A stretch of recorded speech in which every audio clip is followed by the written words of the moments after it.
Hello guys, कशा आहात तुम्ही? मजेत ना? तर चला पुन्हा एकदा घेऊन आलेली आहे मी एक आपला नवीन व्हिडिओ. तर चला आजचा व्हिडिओ करूया सुरू. तर आजच्या व्लॉगमध्ये मी तुम्हाला म्हणजे हळदी कुंकाच्या कार्यक्रमा दिवशी मी आहे ना गाजरचा हलवा केला होता, तर त्याची रेसिपी शेअर करणार आहे. तर म्हणजे खूप वेगवेगळ्या पद्धतीने ना गाजरचा हलवा बनवला जातो. तर सगळ्यात सोपी आणि झटकीपट तयार होईल ना अशी म्हणजे ना रेसिपी मी तुमच्यासोबत शेअर करणार आहे गाजरच्या हलव्याची. तर चला करूया सुरू आता. तर सगळ्यात पहिल्यांदा आहे ना फ्रेश असे गाजर घ्यायचे आणि सगळ्यात सुरुवातीला म्हणजे स्वच्छ असे धुवून काढायचे सर्व काही. आणि मी इथे ना आरूचं खायचं त्यासोबत आमचंसुद्धा भाजी तयार केली होती. आणि इथे ना मस्त असे छोटे छोटे कट करून घ्यायचे, कारण की आता आहे ना आपल्याला गाजर किसायचे नाही आहेत. सगळ्यात मेन आणि शॉर्टकटमध्ये ना असे छोटे छोटे गाजर ना म्हणजे कट करून घेतले की त्याला डायरेक्ट आहे ना म्हणजे कुकरला लावून देता येते. आणि असं आहे ना खूप लवकर म्हणजे गाजरचा हलवा तयार होतो आणि म्हणजे खूपच कमी वेळात पण.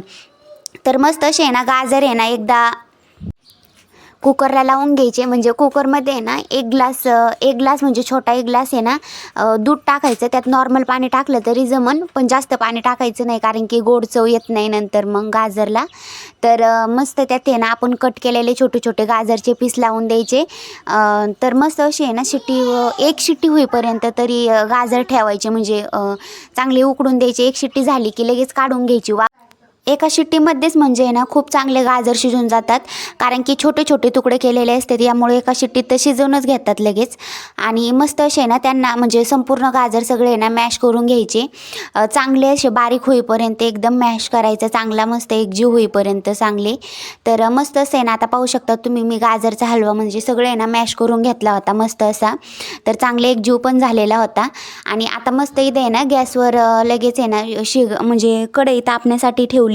आणि त्यामध्ये ना आपलं तूप टाकायचं. तूप किंवा नॉर्मल तेल टाकलं तरी जमन, पण साधारण तूपच टाकतात सगळे. तर मस्त असं तूप टाकून घ्यायचं. तर मी सुद्धा तूप टाकून घेतलं होतं. लगेच त्यामध्ये आपण आहे ना जे मॅश केलेलं गाजरचा हलवा आहे का तो त्यामध्ये टाकून घ्यायचा. तर त्यामध्ये ना मी जरा जास्त दूध टाकलं होतं, यामुळे तुम्हाला म्हणजे दूध दिसतंय वरती त्यामध्ये. तर अजून पण म्हणजे यासाठी आहे ना म्हणजे यामध्ये ना अजून पण आपल्याला दूध टाकावं लागणार, कारण की शिजण्यासाठी. तर मी वरती अजून पण आहे ना मी पहिल्यांदा तर टाकलंच होतं जास्त, पण आतासुद्धा वरती म्हणजे अर्धा ग्लास दूध टाकलं आहे. तर तुम्हीसुद्धा त्यामध्ये ना म्हणजे तुमच्या आवडीनुसार किंवा म्हणजे जेवढं प्रमाण आहे तुमचं गाजरचा हलवा करण्याचं त्यानुसार दूध टाकायचं. तर मस्त असं मी सुद्धा अर्धा ग्लास दूध टाकून घेतलं होतं. त्याचबरोबर आपल्या चवीनुसार म्हणजे ना साखर टाकून घ्यायची. तर मी टाकली होती 3 ते 4 चमचे टाकली होती, पण नंतर असं वाटलं म्हणजे कमी थोडं, कारण की गोड गाजरचा हलवा छान वाटतो, यामुळं नंतरसुद्धा 1 चमचा ॲड केला.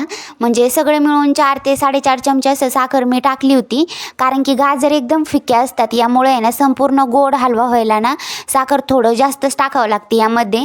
आणि दुधाचं पण थोडं गोडीपणा उतरत असतो त्यामध्ये. तर मस्त असं सगळा गाजरचा हलवा ना एकत्र करून घ्यायचा, साखर वगैरे टाकलेली त्यामध्ये. तर सगळं एकजीव होईपर्यंत सगळं एकत्र करायचं.